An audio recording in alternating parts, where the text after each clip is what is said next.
Hello and welcome to SPMIS Academy. Today we will analyze important newspaper articles of 21st July 2021. Please note you can download the PDF version of today's newspaper analysis by clicking the link given in the comment section. You can also download June 2021 magazine from our website spmisacademy.com. You can also join our WhatsApp group through the link given in the description section for more study materials. This is the list of the topics that we will be covering from today's newspaper. And the first article is taken from editorial segment. It is about right to speedy trial, and this topic is important from our syllabus paper 3 Indian polity point of view. तो इस article का सबसे पहले background समझते हैं. तो देखिए, ये हैं स्टैन स्वामी साहब. He is a well known tribal rights activist और हाल फिलहाल में इनकी जेल में ही डेथ हो गई इसी महीने जुलाई 2021 में. He was arrested by National Investigation Agency way back in 2018 because it was believed that he had some links with Maoists. तो इनको माओइस्ट और माओइस्ट जो कैडर्स हैं उनके साथ लिंक के बेसिस पे इनको 2018 में अरेस्ट किया गया, specially after Bhima Koregaon violence that happened in Pune on 1 जनवरी 2018. तो ये जो भीमा कोरेगांव वायलेंस हुआ था पुणे में 1 जनवरी 2018 को, उसके बाद उस केस में इनको अरेस्ट किया NIA ने, ये क्लेम करते हुए कि ये माओइस्ट लीडर हैं और इन्होंने ही ये वायलेंस को भड़काया है. तो ज़रा समझते हैं कि ये भीमा कोरेगांव वायलेंस है क्या. देखिए, 1 जनवरी 2018 को बहुत सारे इस तरह के दलित कम्युनिटी के लोग इकट्ठा हो गए. पुणे के पास एक जगह है भीमा कोरेगांव, वहाँ पे, और ये इकट्ठा इसलिए हुए थे ताकि वो सेलिब्रेट कर सकें 200th anniversary of battle of Bhima Koregaon. तो बैटल ऑफ भीमा कोरेगांव के 200 साल पूरे हो गए थे, यानी कि वो लड़ा गया था 1818 में. ऑन 1 जनवरी 1818 को कंक्लूड हुआ था. तो उसको 200 साल जब पूरे हुए तो उसको सेलिब्रेट करने के लिए दलित कम्युनिटी के लोग यहाँ पे भीमा कोरेगांव वाला जो एरिया है नियर पुणे, वहाँ इकट्ठा हो गए. अब जरा समझते हैं कि ये बैटल ऑफ भीमा कोरेगांव में हुआ क्या था. Actually it was third Anglo Maratha war. तो मराठास और ब्रिटिशर्स के बीच की लड़ाई थी ये battle of Bhima Koregaon. That was third Anglo Maratha war. इसमें हुआ क्या था कि ब्रिटिश आर्मी के तरफ से लड़ रहे थे दलित्स. ब्रिटिश आर्मी के अंदर बहुत सारे दलित जवान थे जो ब्रिटिश आर्मी के लिए लड़ रहे थे, and they were fighting against Peshwas. जो पेशवास आपको पता होगा, दे वर Brahmins. And this third Anglo-Maratha war, also known as Battle of Bhima Koregaon, happened in 1818. और इसके 200 साल सेलिब्रेट करने के लिए फिर ये दलित लोग इकट्ठा हो गए. तो सोचिए कैसी बात है. देखिए, उनका अपना सोचने का तरीका है, बट व्हाट दे बिलीव्ड, उनके लिए जो उनका डोमिनेशन है बाय द ब्राह्मण्स अगेंस्ट दलित, वो ज़्यादा इम्पोर्टेंट रहा. और वो ये जो भीमा कोरेगांव बैटल है, इसको वो इस तरह से देखते हैं कि दलित्स ने ब्राह्मण्स को हराया, जबकि कई सारे जो नेशनलिस्ट लोग हैं उन्होंने फिर ये जो दलित लोग इकट्ठा हुए यहाँ पे इस भीमा कोरेगांव बैटल को सेलिब्रेट करने के लिए, उसको एंटी नेशनलिस्ट तरीके से देख लिया कि एक तो हमारे देश के फोर्सेस पेशवा हारे, मराठाज हारे अगेंस्ट ब्रिटिशर्स, और ये लोग ब्रिटिशर्स की जीत को सेलिब्रेट कर रहे हैं. तो जो नेशनलिस्ट लोग थे वो ये भूल गए कि ये ब्रिटिशर्स की जीत मराठास के ऊपर सेलिब्रेट नहीं कर रहे थे, ये दलित की जीत ब्राह्मण्स के ऊपर सेलिब्रेट कर रहे थे. So they were celebrating their own victory and they were subjected to subjugation for such a long period of time. After that victory was important for them. तो हुआ ये कि जब भीमा कोरेगांव पार्क में ये लोग इकट्ठा हुए भीमा कोरेगांव बैटल को सेलिब्रेट करने के लिए, उसके 200 साल जहाँ पे पेशवाज हार गए थे ब्रिटिशर्स के खिलाफ, जिसके लिए दलित्स ने लड़ाई की थी, तो फिर वहाँ पे कुछ नेशनलिस्ट लोगों ने अटैक कर दिया कि यार तुम लोग ब्रिटिशर्स की विक्ट्री को सेलिब्रेट कर रहे हो, तुम लोग एंटी नेशनलिस्ट हो. अटैक हो गया यहाँ पे, और फिर कई सारी गाड़ियाँ वारियाँ जला दी गई. तो इसी को इस नाम से बोला जाता है Bhima Koregaon violence of 1 January 18 Bhima Koregaon violence of 1 जनवरी 2018. तो ये जब वायलेंस हुआ 1 जनवरी 2018 को, उसके 7-8 दिन बाद NIA ने स्टैन स्वामी को अरेस्ट कर लिया. स्टैन स्वामी को 7-8 दिनों बाद अरेस्ट कर लिया गया, और माना ये जा रहा था कि स्टैन स्वामी ने क्या चार्जेस लगाए गए कि स्टैन स्वामी ने 1 जनवरी 2018 से एक रात पहले, यानी कि 31 दिसंबर 2017 को दलित लोगों को भड़काया था कि हमें ये सेलिब्रेट करना चाहिए भीमा कोरेगांव बैटल, कल जाकर के भीमा कोरेगांव पार्क एरिया में। और उन्होंने दलित लोगों को उकसाया था at a place known as Elgar Parishad, ये भी जगह पुणे में ही है। वहाँ पे एक मीटिंग बुलाई थी इन्होंने 31 दिसंबर 2017 की रात को, और वहाँ पे दलित लोगों को ऐसा भड़काया था, ऐसा एलिगेशन लगाया गया, और इसी कारण से फिर ये वायलेंस हुआ। ऐसे एलिगेशन के बेसिस पे स्टैन स्वामी को अरेस्ट कर लिया गया, और तब से स्टैन स्वामी जेल में ही। तो ये चार्जेस थे, इसीलिए ये जो भीमा कोरेगांव वायलेंस केस है इसी को कभी कभार एल्गर परिषद केस भी ये कह देते हैं। तो दोनों एक ही है, न्यूज़ में अक्सर आते रहते हैं। अब हुआ यह कि स्टैन स्वामी तो अरेस्ट कर लिए गए, 3 साल से जेल में थे 2018 से 2021 तक, और अभी तक कोई कंक्रीट चार्ज उनके खिलाफ स्टैब्लिश नहीं हो पाया था कि हाँ सच में उन्होंने लोगों को भड़काया था वायलेंस के लिए। Nothing such could be proved against him. और फिर ऐसे हालात में उनकी डेथ हो गई। 3 साल तक वो वैसे भी काफ़ी ज़्यादा एज के थे, 83 ईयर्स के थे, 3 साल में उनकी डेथ हो गई जेल के अंदर ही। और उसी दरमियान डेथ से पहले कुछ दिनों पहले स्टैन स्वामी ने एक PIL भी फाइल कर रखा था बॉम्बे हाई कोर्ट में, जहाँ पे उन्होंने अपने जैसे तमाम जो बाकी लोग हैं जो जेल के अंदर अंडर ट्रायल्स हैं उनके लिए एक PIL डाली थी कि सर हम अंडर ट्रायल्स हैं, यानी कि हमारे ऊपर केस चल रहा है, इसका मतलब ये है कि अभी केस साबित नहीं हुआ है, हमें सज़ा नहीं हुआ है, फिर भी हमारे जैसे लोग 3-3 साल 5-5 साल 10-10 साल से जेल में बस ऐसे ही we are under trials, still we are languishing in jails. ये भी हो सकता है कि 10 साल बाद केस का जब निर्णय आए तो पता चले कि मैं निर्दोष हूँ, तो क्या फ़ायदा उस निर्णय का, क्योंकि 10 साल तो मैं ऑलरेडी जेल में बिता चुका हूँ।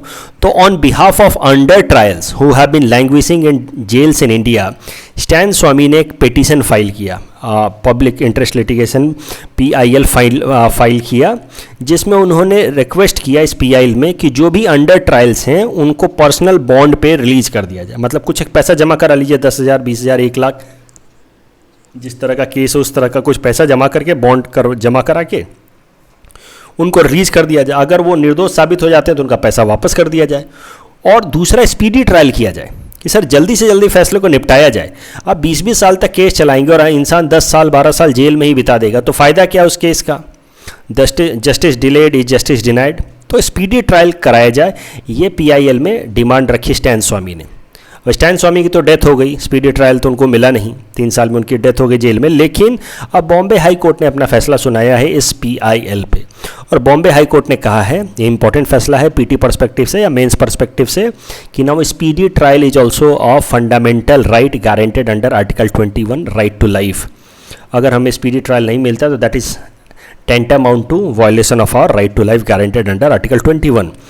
और बॉम्बे हाई कोर्ट ने यह भी कहा है कि charges are not framed in the case, how many witnesses will be examined. आखिर मतलब कितना साल आप लेंगे किसी के खिलाफ चार्ज प्रूव करने के लिए? आपको 10-10 साल लग जाता है किसी भी केस को प्रूव करने के लिए, चार्ज को प्रूव करने के लिए। People are languishing in jail, ये तो ठीक नहीं है।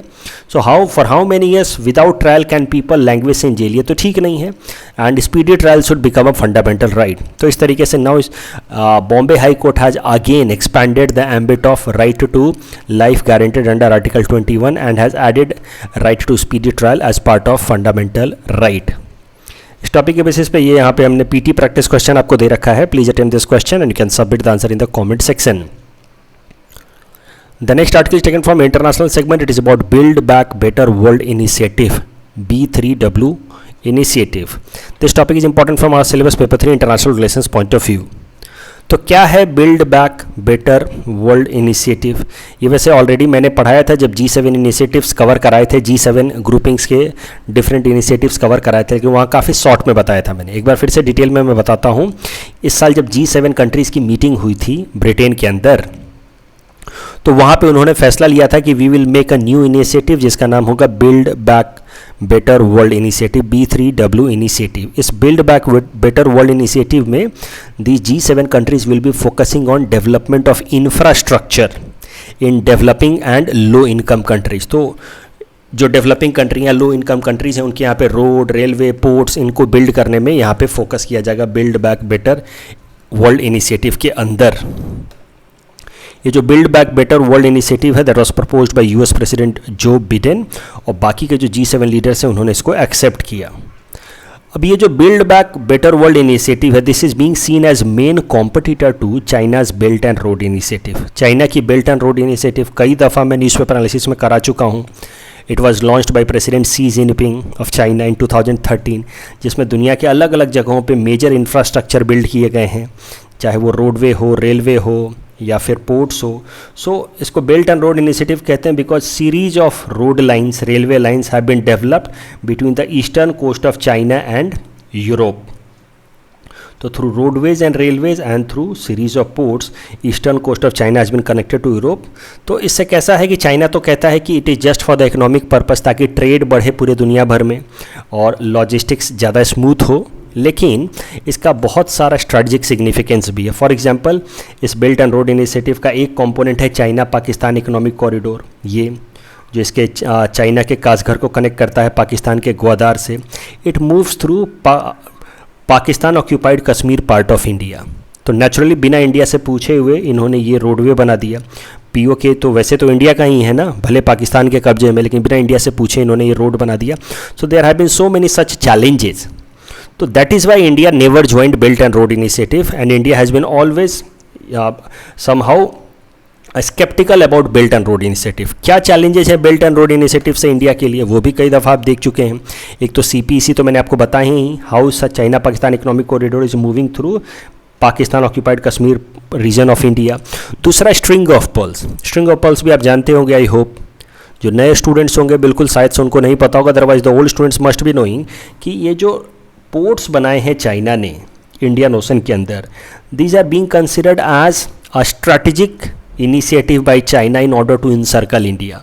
चाइना तो कहता है कि ये सिर्फ इकोनॉमिक इनिशिएटिव्स हैं कि भाई हमारा ट्रेड हो ईस्टर्न यूरोप के साथ, अफ्रीका के साथ ज़्यादा, इसके लिए हमने ये पोर्ट्स बनाए. लेकिन कई सारे सिक्योरिटी और स्ट्रैटेजिक एक्सपर्ट्स कहते हैं कि भाई चाइना ने इतने सारे पोर्ट्स बना लिए हैं इंडिया के कोस्ट के अलोंग इन इंडियन ओशन, इस तरीके से तो चाइना ने इंडिया को घेर लिया है. अगर कभी इंडिया और चाइना के बीच में कन्फ्लिक्ट होता है तो यहाँ पे बॉर्डर डिस्प्यूट्स तो होंगे ही, साथ ही साथ चाइनीज़ नेवी इन सारे एरियाज़ में भी इंडिया को घेर सकती है. So that is a notional security concept that has been never formally accepted by China कि हाँ we are trying to encircle India, but string of pearls says it's a notional theory. Of course it says that China has been encircling India through series of ports, and that is why ये जो belt and road initiative है China का, वो India के लिए काफ़ी ज़्यादा strategic significance भी रखता है, सिक्योरिटी थ्रेट भी रखता है.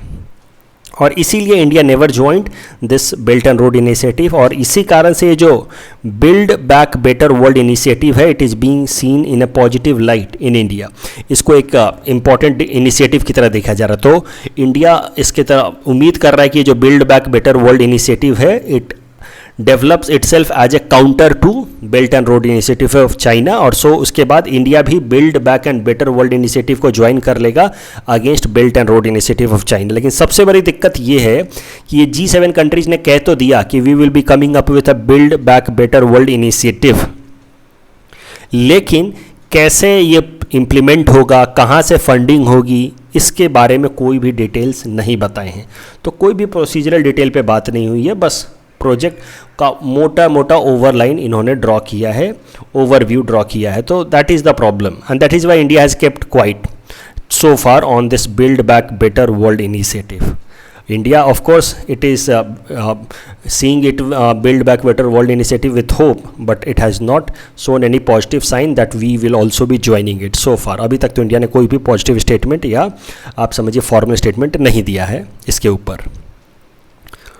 The next article is taken from Science and Technology segment. It is about News Shepherd, and this topic is important from our syllabus paper for Science and Technology point of view.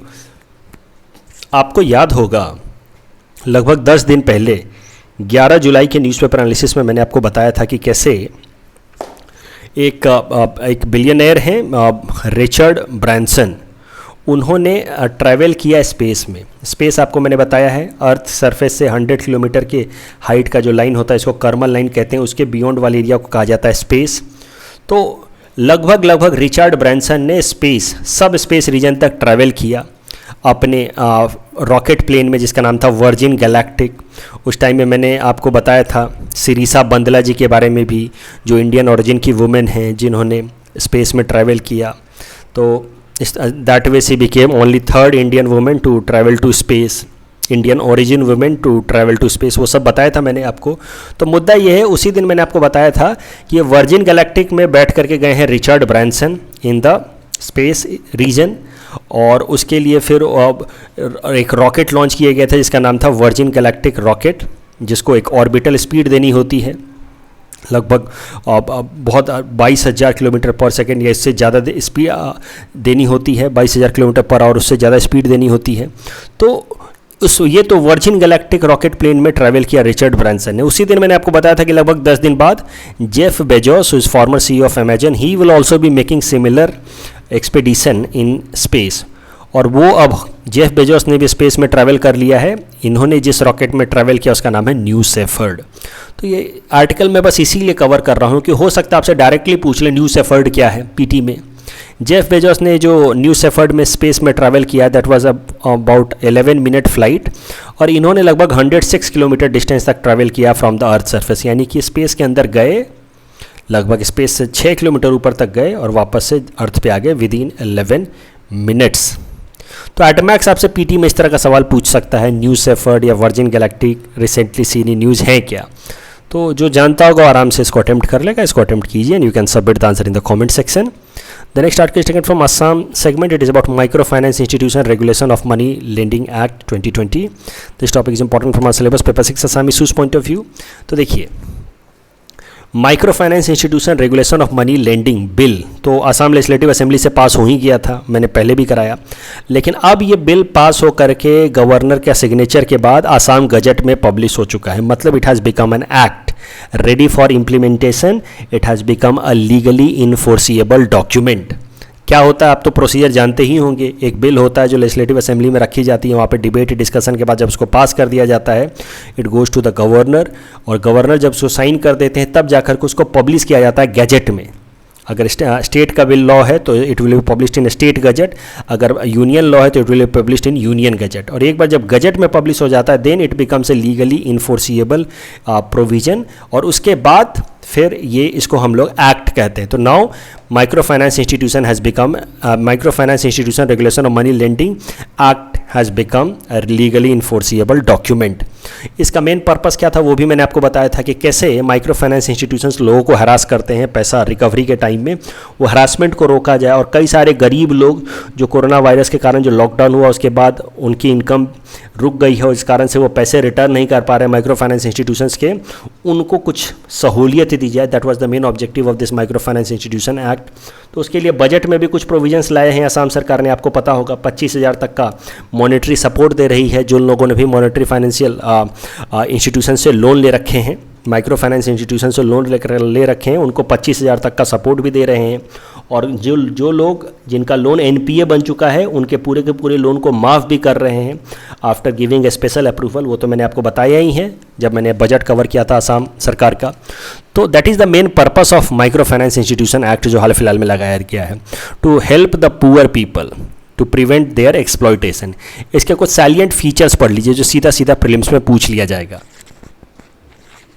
जो micro finance institutions हैं they will publish their fair practices code in line with the guidelines issued by RBI from time to time.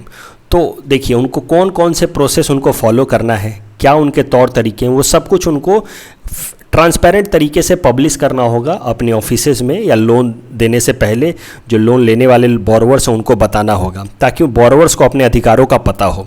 तो fair practices code साफ साफ इनको बताना होगा micro finance institutions को कि भाई we are bound by this fair practices code. उसमें साफ साफ लिखा होगा कि हम आपसे मारपीट नहीं कर सकते, ज़बरदस्ती पैसा नहीं ले सकते। तो इस तरह से जो बोरोवर उसको पता लगेगा कि अच्छा they are bound by such norms. उसके अलावा all lenders operating in Assam shall apply for registration before a registration authority. तो असम के अंदर एक रजिस्ट्रिंग अथॉरिटी होगी जिसके पास ये अप्लाई करेंगे रजिस्ट्रेशन के लिए, and the registration shall be valid for a period of 2 year. The lending authorities the lending rates should be as per RBI directives. Lending organizations shall not deploy any agent for recovery or use of any force for recovery of money from borrowers. Such act shall be liable for punishment. अगर आप ज़बरदस्ती करके पैसा वसूलते हैं तो फिर आपको सज़ा भी हो सकती है। No lending organization shall seek any security from borrower by way of pawn, place और other security of the loan. तो सिक्योरिटी नहीं लेना है इस माइक्रो फाइनेंस लोन में, वैसे भी सिक्योरिटी नहीं लिया जाता, तो कुछ भी आप सिक्योरिटी पर नहीं रखेंगे, गिरवी नहीं रखेंगे। There shall be only 3 component in the pricing of loan, that is interest charge, processing charge and insurance premium. कोई उसके ऊपर से पैसा नहीं लिया जाएगा। अदरवाइज ये लोग क्या करते हैं, जो एजेंट होते हैं ना, वो बोलेंगे कि चलो 1 लाख का लोन तो तुमको देंगे, 20,000 हमारा दे दो उसमें कट। तो ये सब भी चीज़ें होती हैं, तो वो सब अब नहीं होंगे। Only 3 things will be charge, interest charge, processing charge and insurance premium. उसके अलावा any person who contravenes any provision of the act shall be punishable with imprisonment of 6 month. तो अगर इसमें से कुछ भी वॉलेट करते हुए पाए गए तो 6 महीने की जेल हो सकती है। तो माइक्रो फाइनेंस इंस्टीट्यूशंस के जो भी CEO तक हैं उनको भी जेल हो सकती है अगर उनकी कंपनियां ज़बरदस्ती रिकवरी करते हुए पाई गई या इसमें से किसी भी प्रोविजन को वॉलेट करते हुए पाई गई तो। In our segment, most probable prelims topics for upcoming UPSC, today we'll cover topic number 461 to 465. Topic number 461 is about Biodiversity Management Committee. It is a statutory body under Biological Diversity Act 2002. As per Biological Diversity Act 2002, Biodiversity Management Committees are created for promoting conservation, sustainable use and documentation of biological diversity by local bodies across the country. It shall consist of a chairperson and not more than 6 persons nominated by local body, of whom not less than 1/3 should be women and not less than 18% should belong to the scheduled caste and scheduled tribes. The chairperson of the Biodiversity Management Committee shall be elected from amongst the members of the committee in a meeting to be chaired by chairpersons of a local body. जो भी municipal corporation होंगे उनके chairperson चुनेंगे। The chairperson of the municipal body shall have the casting vote in case of tie. So please attempt this question and you can submit the answer in the comment section. Topic number 462 is about conservation assured tiger standard. The tigers need vast amount of forest to survive. With the ever-growing threat of poaching and increasing pressures from habitat loss, protected areas are essential. However, simply designated an area as protected is not enough. This is where Conservation Assured Tiger Standard comes into picture. Conservation Assured Tiger Standard is a set of criteria which allows tiger sites to check if their management will lead to a successful tiger conservation or not. So far, there is no site that is protected area in India that is protected under Conservation Assured Tiger Standard. So on this topic, this is the question based on this particular topic. Please attempt this question and submit the answer in the comment section. Topic number 463 is about Coastal Regulation Zone. It has been, it rules regulations on human activities near coastline. It is decided on the basis of Environment Protection Act of 1986. इसके basis में Environment Protection Act 1986 के basis में ही coastal regulation zone rules बनाए गए हैं 1991. सो इसके हिसाब से कोस्टल रेगुलेशन रूल्स भी हो गए, कोस्टल रेगुलेशन जोन रूल्स भी हो गए as a statutory rules. The regulation zone has been defined as an area up to 500 from the high tide line where human activities are regulated. While the coastal regulation zone rules are made by the Union Environment Ministry, its implementation is taken care by the Coastal Zone Management Authority. Please attempt this topic. Please attempt this question based on this particular topic. Topic number 464 is about Animal Welfare Board of India. It is a statutory advisory body on animal welfare laws and promotes animal welfare in the country, established in 1962 under Prevention of Cruelty to Animal Act 1960. Srimati Rukmani Devi Arundale is known to be pioneer in setting up this animal welfare board with headquarters at Chennai. She guided the activities of the board for about 20 years till her demise in 1986. Please attempt this question based on this particular topic. Topic number 465 is about Bonn Convention. It is also known as Convention on Migratory Species. It is only global convention specializing in the conservation of migratory species, their habitats and migration routes. India will host 13 conference of parties in the convention into 2020. The theme of the conference is Migratory Species Connect the Planet and all together we welcome them home. तो ये already हो चुका है अहमदाबाद में, already मैं बता चुका हूँ पिछले साल जनवरी में, उसका थीम ये था. तो हो सकता है आपसे पीटी में पूछ लिया जाए. Please attempt this question based on this particular topic. This is the answer of question number 456 to 460 that we are given in yesterday's newspaper analysis. Today's question can be attempted by students and you can submit the answer in the comment section. We will be sharing answer of these questions in tomorrow's newspaper analysis. कल जो हमने practice question दिया था उसका answer देख लेते हैं. Most of the world's coral reef are in tropical waters. Absolutely correct. More than 1/3 of the world coral reefs are located in Australia, Indonesia and Philippines. This is also correct. And coral reefs host more number of animal phylum than hosted by tropical rainforest. This is also correct. मैंने hints दिया था, उसके basis पे ये तीनों statement आपको पता होगा कि सही है. So the correct answer is option D. Which of the following statements are true about healthcare sector in India? Out of pocket expenditure is very high. Absolutely correct. Public expenditure on health in India is one of the lowest in the world. This is also right. खाली 1% हम खर्च करते हैं for GDP on health. So this is one of the lowest. So the correct answer will be option C, both. That's all from our side for today. Thanks for watching.